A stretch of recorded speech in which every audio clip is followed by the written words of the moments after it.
সম্মানিত গাইড, বসন্ত বাংলা টিভি এবং দৈনিক বাংলাদেশ সমাচার পত্রিকার পক্ষ থেকে আমি জসীমউদ্দিন চৌধুরী আজকে এসেছি ঢাকা ময়মনসিংহ মহাসড়কের টঙ্গী সারাগাড়ি বাস স্ট্যান্ডে।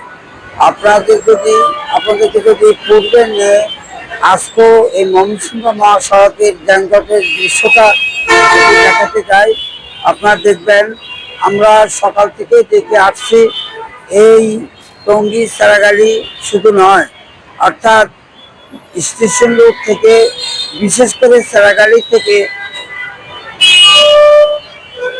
গাজীপুরা পর্যন্ত সব সময় এই ধরনের জ্যামজট লেগে থাকে। মানুষ এই জ্যামে পড়ে জরুরি কাজে, যখন চাকরিতে অথবা কোনো কর্মস্থলে কোনো জায়গায় ছুটে যাওয়ার জন্য বাস, রিক্সা, অটো বা ট্যাক্সি যে কোনো যানবাহনে চলাফেরার চেষ্টা করেন, তখন তারা এই ঘন্টা পর ঘন্টা এভাবে জ্যামে পড়ে ভোগান্তির সৃষ্টি হয়।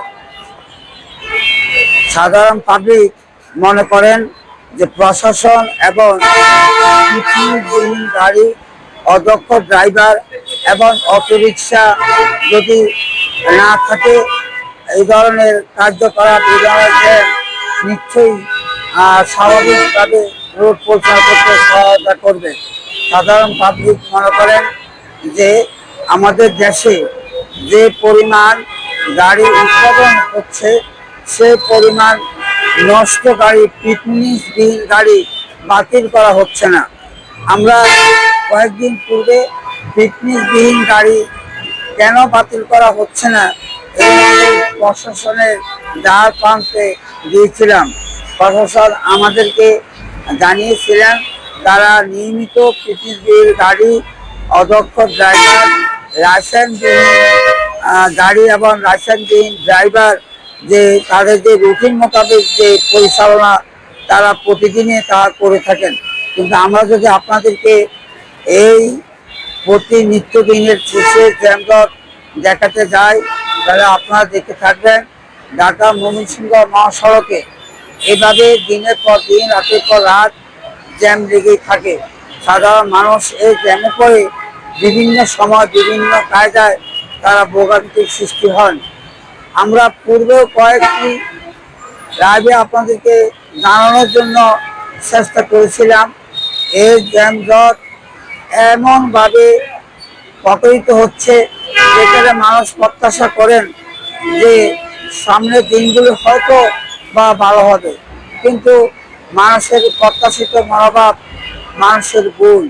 মানুষ এখন ভাবতেছেন যে বাংলাদেশ সরকার যে পর্যন্ত একজন নির্বাচিত সরকার বাংলাদেশে রাষ্ট্রীয় আসনে অধিষ্ঠিত না হবে, সে পর্যন্ত এই বাংলাদেশের বিভিন্ন সেক্টরে, বিভিন্ন জায়গায় বিভিন্ন ধরনের অবহেলিত কাজগুলি বিদ্যমান থাকছে এবং থাকবে।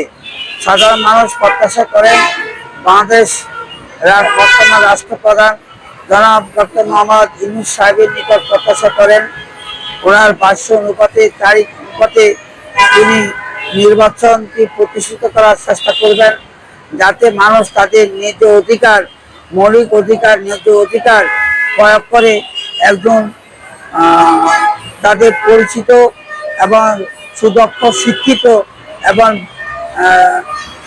একজন অভিজ্ঞতা সম্পন্ন ব্যক্তিকে ভোট দিয়ে বাংলাদেশের সর্বোচ্চ স্থান সংসদ ভবনে পাঠাতে পারেন, যাতে মানুষের এই এমপিগণ, সংসদ সদস্যগণ মানুষের দ্বারা নির্বাচিত হয়ে মানুষের দুঃখ লাঘবের কথা সংসদে বলার সাহস পায়। সেই ধরনের পরিস্থিতি যেন এই ইউনূস সাহেব সে ব্যবস্থা করেন। মানুষ এ ধরনের কল্পনা করছেন। আমরা যদি আপনাদেরকে আজকের এই মুহূর্তে রাষ্ট্রের যে দৃশ্য আপনারা দেখতে পাচ্ছেন, শুধু যে ঢাকাগামী যে গাড়ি, শুধু তা না, আপনারা দেখতে পাচ্ছেন ঢাকা থেকে গাজীপুরগামী যে গাড়ি, সেই গাড়িগুলিও মন্ত্রগতিতে আস্তে আস্তে হাঁটি হাঁটি পা পা করে এগিয়ে যাচ্ছে। বহু পাশেই জ্যাম, তবে ঢাকা অভিমুখী গাড়ির জ্যামের সংখ্যা একটু বেশি। আর গাজীপুর দিকে গাড়ি যেভাবে মন্ত্রগতিতে এগিয়ে যাচ্ছে, তাকে বলা স্বাভাবিক বলা ভুল হবে। মোটামুটিভাবে জ্যাম নিয়ে যাত্রীগণ এক পাশ থেকে অন্য পাশে বিচরণ করছেন। সম্ভবত গাইজ আবার কোনো এক সময় আপনাদের মাঝে আবার রোডের কোনো দৃশ্য বা নতুন কোনো জায়গা, নতুন কোনো নিউজ নিয়ে আসার চেষ্টা করব। সেই পর্যন্ত আপনারা আমাদের মাঝে থাকবেন আমরা প্রত্যাশা করি।